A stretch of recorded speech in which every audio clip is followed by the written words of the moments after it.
હા અંકિતા, હું તને શું કહું છું, અમારે ઓફિસ જવાનું લેટ થઈ ગયું છે તો હું ઓફિસ જવા નીકળું છું અને સાંજે છે ને આવવામાં લેટ થઈ જશે. તો તું તારી રીતે બધું જમી લેજે, બરાબર? એ બધું તો બરાબર, પણ આ ગોપીએ 2 દિવસથી કંઈ ખાધું પીધું નથી. તમને નથી લાગતું કે આપણે સાચી હકીકત કહી દેવી જોઈએ? કઈ સાચી હકીકત? શેની વાત કરે છે તું? જો કંઈ બન્યું જ નથી અને કોઈ હકીકત નથી ને કંઈ ખોટું નથી કરી રહ્યા આપણે એની સાથે. આપણે જે કંઈ પણ કરીએ છીએ ને એના માટે જ કરીએ છીએ. એને જ્યારે બહારથી વાતની ખબર પડશે ત્યારે એના મન પર કેવી વીતશે એનો વિચાર કર્યો છે તમે? ક્યાંથી ખબર પડશે? કેવી રીતે ખબર પડશે? જે કંઈ પણ ગામડે થયું છે એ વાતની જાણ તને અને મને છે. અને બીજી વાત છે આદિને. તો એ આદિને તો આપણે સાફ શબ્દોમાં કહીને આવ્યા છીએ ને કે ક્યારેય પણ આ બાબતની જાણ પોતાની ઘરે પણ ના કરે અને અહીંયા પણ ક્યારેય પણ હા ગોપીને કહેવાની કોશિશ ના કરે. તો પછી ચિંતા કઈ વાતની છે? એક બાજુ તમે એમ કહો છો કે મને મારી બેનની ચિંતા છે એટલે આ બધું કરું છું, તો 2 દિવસથી એણે મોઢામાં અન્નનો દાણો નથી નાખ્યો તો એની ચિંતા નથી થતી તમને? કેટલા દિવસ સદમામાં રહેશે? 2 દિવસ નહીં ખાય, 3 દિવસ નહીં ખાય, 4 દિવસ નહીં ખાય, પછી મરી જશે. અરે ક્યાંથી મરી જશે? હા, ખાવા પીવાથી કોઈ મરતું નથી. અને આમ પણ હા 4 દિવસ ન ખાય તો એમાં કંઈ ફરક નથી પડવાનો. હા જીવન હેરાન થાય અને તડપી તડપીને રહે એના કરતાં તો સારું છે ને કે આ 4 દિવસમાં એના મનમાં જેટલું પણ આ ગમ છે, આંસુઓ છે એ બહાવીને બહાર કાઢી નાખે. એના માટે જ સારું છે. તો તમને એવું લાગે છે કે આદિભાઈ આપણી બેનને ખુશ નહીં રાખે એમ? ક્યારેય ન રાખી શકત. ઓકાત જ નહોતી એની. અને આમ પણ એ ગામડિયાની પાસે નોકરી કરવા માટે કંઈ નહોતું તો પછી ખુશ તો કેવી રીતે રાખી શકે? આ તમે બહુ ખોટું કરી રહ્યા છો. ખોટું જ કરું છું અને ખોટું જ કરવાનું છું. જો મેં તને પહેલાં પણ કહ્યું છે, અત્યારે પણ કહું છું અને હજી પણ કહેતો આવીશ કે મારી બેન માટે મારે કદાચ ગમે તે કરવું પડે ને તો એ હું કરવા તૈયાર છું. પછી ભલે એમાં આગળ છે કંઈ પણ થતું. ગમે તે કરવું હોય એ કરાય, પણ એ બંને એકબીજા લાગણીથી બંધાઈ ગયા છે એનો તો વિચાર કરો. બંધાઈ ગયા છે નહીં, બંધાઈ ગયા હતા. એ લાગણી મેં તોડી નાખી છે. અને આમ પણ હા મારી બેન 2 કે 4 દિવસમાં તો એને ભૂલી પણ જશે. કારણ કે ફ્રોડ છે ને સામેવાળા છોકરાએ કર્યું છે. બસ આ વાત બહુ સારી રીતે એના મગજમાં ઘુસાવી દીધી છે. એટલે ચિંતા કરવાની કોઈ જરૂર નથી. હા એ વસ્તુ તમને લાગે છે કે 4 દિવસમાં ભૂલી જશે, પણ આખો દિવસ હું ઘરે રહું છું. મને ખબર છે કે 4 દિવસ શું 4 વર્ષમાં એ નહીં ભૂલે. તો શું કરવાનું છે કહીશ તું મને? હા સાચી હકીકત જણાવી દઈએ એટલે મારી બેન જે મારી ઉપર ભરોસો કરે છે અને જે મારી ઉપર ટ્રસ્ટ છે ટ્રસ્ટ તૂટી જાય એમ જ ને? એવું ના હોય, પણ જે હકીકત છે એ કહી દઈએ તો. અને મને પૂરો ભરોસો છે આદિભાઈ એને ખુશ જ રાખશે, ભલે શહેરમાં રહે કે ગામડામાં રહે. 2 ટકનો રોટલો તો આપશે ખાવા. તો 2 ટકના રોટલા માટે થઈને મારી બેનને નરકમાં ધકેલી દઉં? એને નરક થોડું કહેવાય. અરે મારી બેનનો રોજનો ખર્ચો કેટલો છે ખબર છે? એ મારી બેન જ્યારે મેકઅપનો સારો સામાન માંગશે ને તો પણ નહીં અફોર્ડ કરી શકે. હવે એ ઘરે હેરાન કરવા મોકલું મારી બેનને?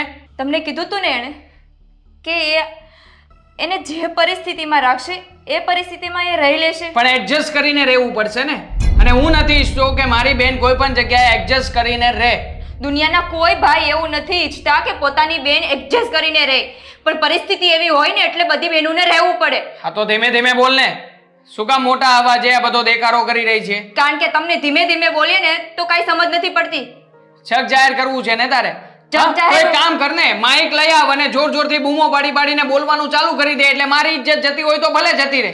આમ પણ તારે તો એ જ કરવું છે ને આ ઘરમાં? જગ જાહેર હું નથી કરતી, તમે કરવા માંગો છો મોટી મોટી બૂમો પાડીને કે મારી બેન સાથે ફ્રોડ થયું છે. હા તો ફ્રોડ થયું છે તો થયું છે, સામે વાળાએ કર્યું છે, એમાં ખોટું ક્યાં છે? કોણે કર્યું છે? હું જાણું છું કે એને નથી ફ્રોડ કર્યું એ. બસ હવે મારો હાથ ઉપડી જાય ને હું તને જો વધારે છે ને કંઈ કહેવા નથી માંગતો. આ વાત આપણા 2 સુધી સીમિત રહેવી જોઈએ કે સામેવાળા વ્યક્તિએ ફ્રોડ કર્યું છે તો કર્યું છે. આના સિવાય આગળ બીજી કોઈ પણ વાત કોઈ પણ હિસાબે લીક ન થવી જોઈએ. હા, હાથ ઉપાડ્યા સિવાય હવે કંઈ બાકી તો રાખ્યું નથી તમે. તમારું ટિફિન બહાર મૂક્યું છે, લઈને જાઓ. મારે કોઈ બીજી વાત નથી કરવી. હા તો બીજી વાત મારે પણ તારી સાથે કોઈ નથી કરવી. હા તો જાઓ ને. જાવ ને વાળી. માણસ ક્યારેય નહીં સુધરે.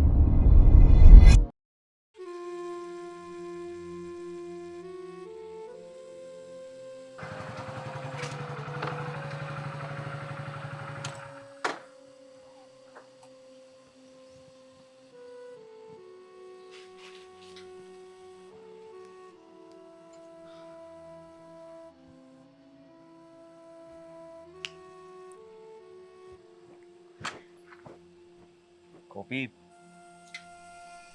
અહીંયા શું કરે છે? મળવા માટે આવ્યો હતો.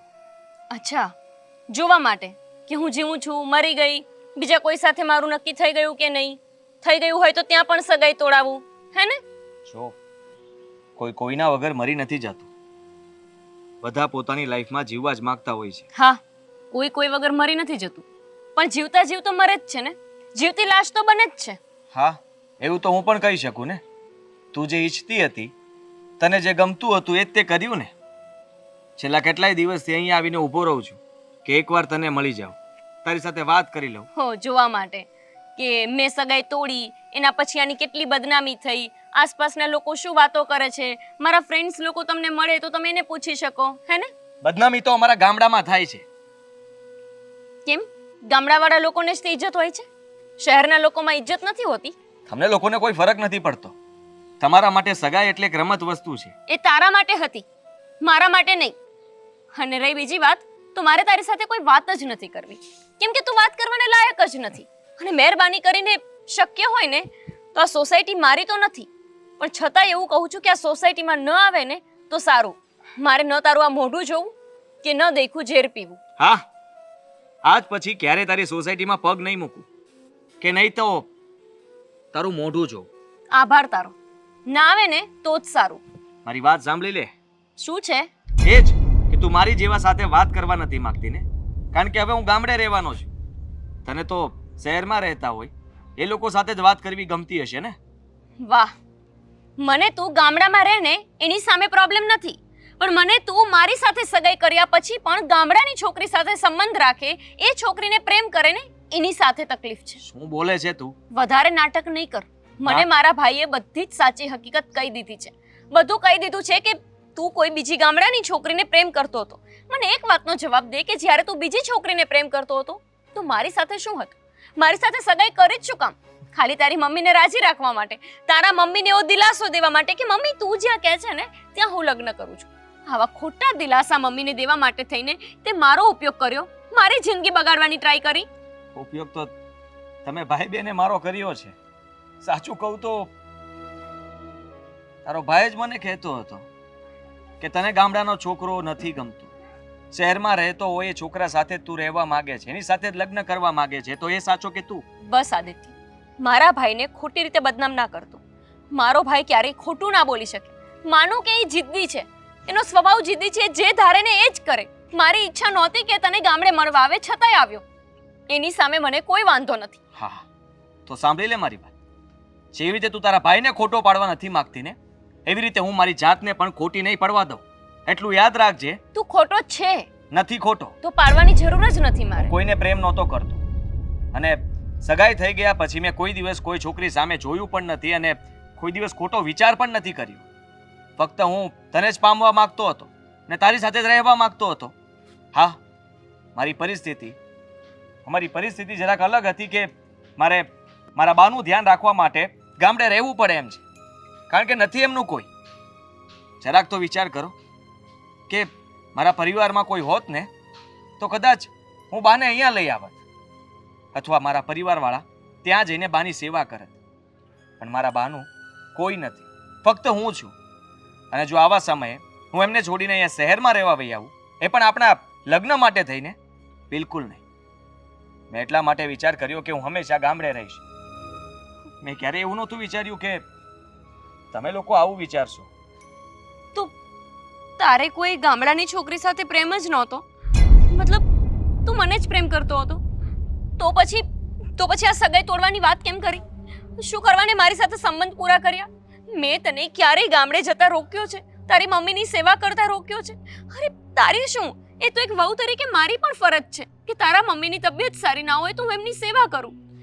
પણ તું આ ગામડાની છોકરી વિશે જે મારા ભાઈને કહી રહ્યો હતો એ વાત સાચી છે કે ખોટી? મેં તો કંઈ કહ્યું જ નથી. મેં તો તારા ભાઈને ખાલી એટલું જ કહ્યું હતું કે મારે અહીંયા રહેવું પડે એમ છે અને હું અહીંયા જ રહીશ. તો ભાઈએ મને આ બધી વાત ખોટી કેમ કરી? એણે કેમ મને એવું કીધું કે તું મને પ્રેમ નથી કરતો અને તું કોઈ બીજી છોકરીને પ્રેમ કરે છે? છો ગોપી, તારો ભાઈ નહીં ઈચ્છતો હોય કે આપણે બંને લગ્ન કરીએ, બંને સાથે રહીએ, અને એટલા માટે જ કદાચ એને જ આ બધી સગાઈ તોડાવી હશે. માનું છું એ આવ્યો હતો પણ બહુ ગુસ્સામાં હતો, મારી સાથે ગુસ્સામાં વાત કરતો હતો, તારા વિરુદ્ધ પણ મને એને ઘણું બધું કહ્યું હતું. છતાંય હું એની વાત નહોતો માની. પણ જ્યારે એને એવું કહ્યું ને કે ગોપીને ગામડાનો છોકરો નથી ગમતો અને શહેરમાં રહેતો હોય ને એ છોકરા સાથે તે લગ્ન કરવા માંગે છે, ત્યારે હું હારી ગઈ. એણે કહ્યું અને તે માની લીધું. તે એક પણ વખત એવું ના વિચાર્યું કે મેં તને ક્યારે એવું કીધું જ નથી કે મને કોઈ ગામડાના છોકરા નથી ગમતા? જો એવું જ હોય તો હું તારી સાથે સગાઈ શું કામ કરત? મતલબ ભાઈએ કીધેલી વાત તે બધી સાચી માની લીધી હે ને? તે પણ માની લીધી ને કે હું ત્યાં કોઈના પ્રેમમાં છું. તે પણ એકવાર વિચાર ન કર્યો કે મને મળીને પૂછું, મારી સાથે વાત કરું. જો મેં વાત માની લીધી કેમ કે મને ભાઈ ઉપર વિશ્વાસ હતો. મને લાગ્યું કે ભાઈ ક્યારે ખોટું ના બોલી શકે. એને તું નહોતો ગમતું કેમ કે તું ગામડામાં જતો રહ્યો હતો ને એને લાગતું તું શહેરમાં ક્યારે પાછો નહીં આવે. એટલે મને થયું કે ભાઈ જે કહે છે એ જ બધું સાચું છે. સોરી. ગોપી, એક વાત કહી દઉં તને. આજે એટલા માટે તને મળવા આવ્યો છું કે તારા વગર હું નહોતો રહી શકતો. જ્યારથી સગાઈ તૂટી છે ત્યારથી મનમાં ખચકાટ હતો. તારી સાથે વાત કરવી હતી, તને પૂછવું હતું, ઘણા બધા પ્રશ્નો હતા જેના જવાબ જોઈતા હતા મને. સાચું કહું તો હું ફક્ત મારા બાની સેવા કરવા માટે જ ત્યાં રોકાયો છું. અને ભગવાન ન કરે એમની પાસે દિવસો ઓછા છે. એમની ઉંમર તો તને ખબર જ છે ને. જો મેં તો તને એટલા માટે તારા ભાઈને કહી દીધું કે સગાઈ તોડી નાખો, કઈ વાંધો નહીં. ગુસ્સામાં બોલી ગયો એમની સામે, પણ એ એટલા માટે કે મારા બાથી અલગ નહોતો થવાનો. હા આદિત્ય, અને એમાં કંઈ જ ખોટું નથી. આ તારા મમ્મીની જગ્યાએ જો મારા મમ્મી હોય તો હું પણ આ જ નિર્ણય લઉં. અને તું અહીંયા સોસાયટીમાં રોજ મને જોવા માટે આવે છે, મને શોધવા માટે કે હું કેમ છું, ક્યાં છું, શું કરું છું. હા, પણ તું ઘરની બહાર જ નહોતી નીકળતી. ક્યાંથી નીકળું?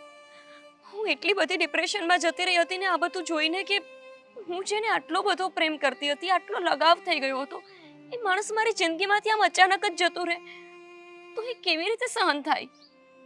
જો હું તને પ્રેમ કરતો હતો નહીં, પણ કરું છું, કરતો રહીશ. કદાચ સગાઈ તૂટી ગઈ તો શું થઈ ગયું? લગ્ન થાય ન થાય તો પણ શું થઈ ગયું? પણ ગોપી, હું તને ક્યારે ભૂલી નહીં શકું. લગ્ન થાય ન થાય એટલે મતલબ હજુ તો ઈચ્છે છે કે આપણા લગ્ન ના થાય? હું એવું નથી ઈચ્છતો. મેં તો ફક્ત એટલું કહ્યું કે વાતમાં કંઈ નહોતું, પણ ખબર નહીં કેમ આ વાત આટલી વધી કેમ ગઈ. કેમ કે મારો ભાઈ જિદ્દી છે. નાનપણથી એને લાગે છે કે એણે મને મોટી કરી છે, એણે મારી જવાબદારી ઉઠાવી છે, એટલે જે નિર્ણય એ લેશે એ જ મારે સરાખો ઉપર રાખવાના થશે. મેં મારા ભાઈની બધી વાત આજ સુધી માની છે, પણ આ નિર્ણય મારી જિંદગીનો છે.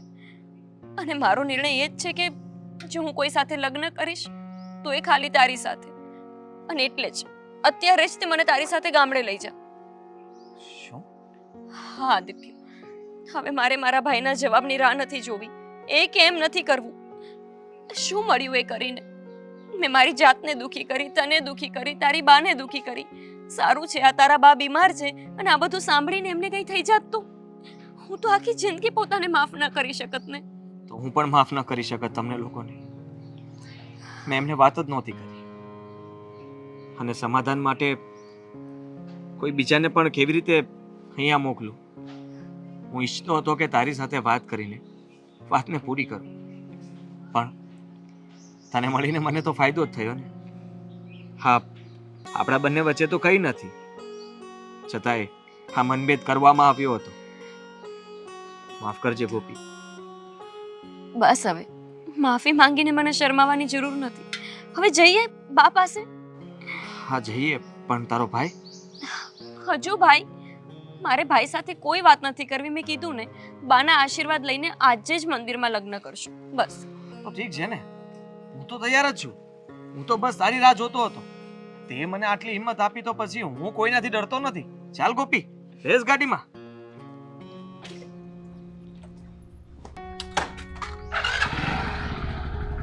ગોપી, આ બીજું હું પૂછતો શું હતો ખબર તને?